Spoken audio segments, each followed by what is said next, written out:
Presented by दोस्ती records Bhojpuri music studio गया। तो भाई वो बहनों, इस बार वार्ड संख्या 7 से सुयोग्य कर्मठ शिक्षित एवं समाज सेवी भावी उम्मीदवार अशोक कुमार केसरी जी आ रहे हैं कि अगे माही गलिए गलिए घूम हथी न सोक भैया ना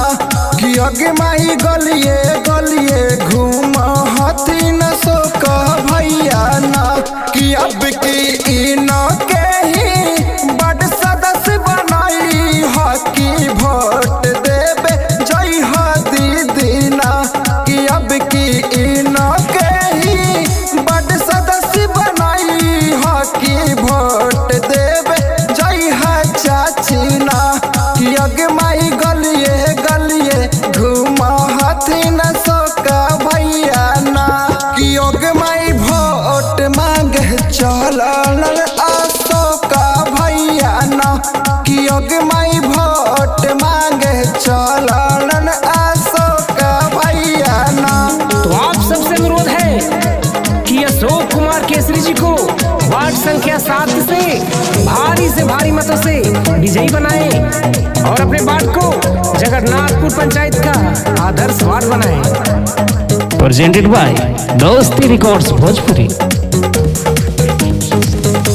कि आगे मैं जगन्नाथपुर पंचायतवा के लाज रखी हाना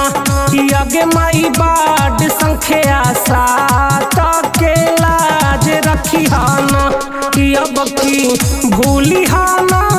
फर्ज के निभाई हा कि वोट देवे जय हा ये भैया कि अब की भूली हाना फर्ज के निभाई हा कि वोट देवे जय हा ये भैया कि आगे मई गलिए गलिए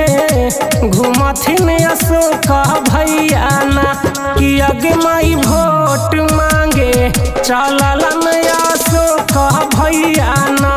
कि आगे मही गलिए गलिए घूमथिन अशोका भैया ना। तो भाई में बहनों, झांसे में आना है, झांसे में आना है और सिर्फ अशोक कुमार केसरी जी को ही, अशोक कुमार केसरी जी को ही वार्ड सदस्य बनाना है।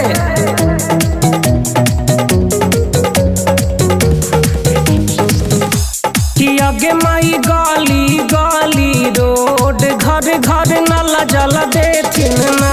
कि आगे माई BPL में नामावा जोड़वाई देथिन ना कि अब की मिलते सबके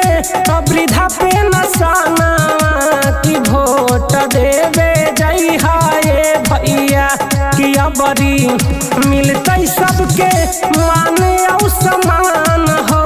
कि वोट देवे जय हाय भैया कि आगे माही गलिए गलिए घूमथिन अशोका भैया ना कि आगे माही गलिए गलिए घूमथिन अशोका भैया ना कि आगे माही वोट मांगे चललन अशोका भैया ना कि अगे माही गलिए